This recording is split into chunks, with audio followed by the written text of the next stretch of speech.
Hi, I'm Marcia Ramsden, your organizing pro, and today we have a question of the day I want to ask my photo expert, Mary Kay Nielsen. And I have heard her say, Mary Kay, about the grocery line sort. What is the grocery line photo sort for?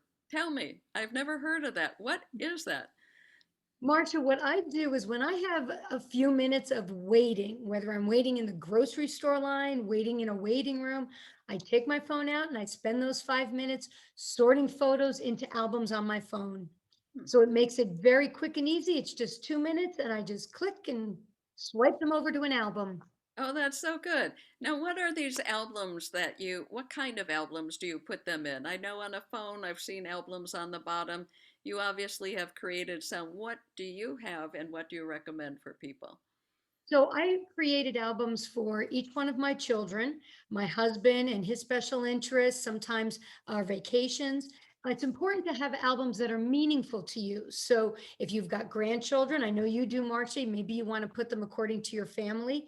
So my oldest son, whenever I go through my grocery store line, I look, oh, those are nice pictures of him. I just stick them all right into the album with his name on it.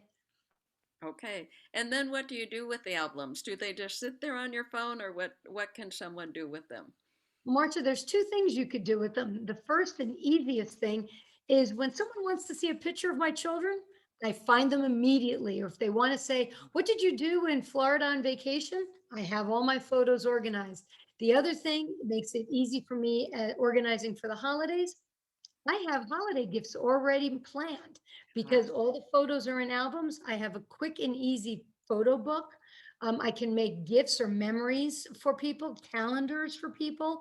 When there's a family reunion, I have all of our family photos in one place and it's not stressful. It's all organized and I'm ready to go. Wow, that sounds neat. I like the calendar idea at Christmas as a gift and also your photo card, for Christmas. So many people are going through thousands of photos. So I think that is wonderful. Will you be teaching that in the class, our photo organizing class in August? Yes, Marcia, I'll be giving lots more details, lots more tidbits, and I'm able to help people one-on-one who might need a little extra hand holding as they organize their digital photos. Oh, that's going to be so great. So, folks, remember, you heard it here, the grocery line photo sort, and you are going to make good use. You don't have to read the old magazines that are sitting in a doctor's office. You're going to make progress on your photo on your phone. I'm Marcia Ramsland, your organizing pro. We invite you, both of us will be running the August photo organizing class. Go over to Organizing Pro and sign up. And if you have over 1,000 photos on your phone, you need to be there. All right, we'll see you there. Sign up now.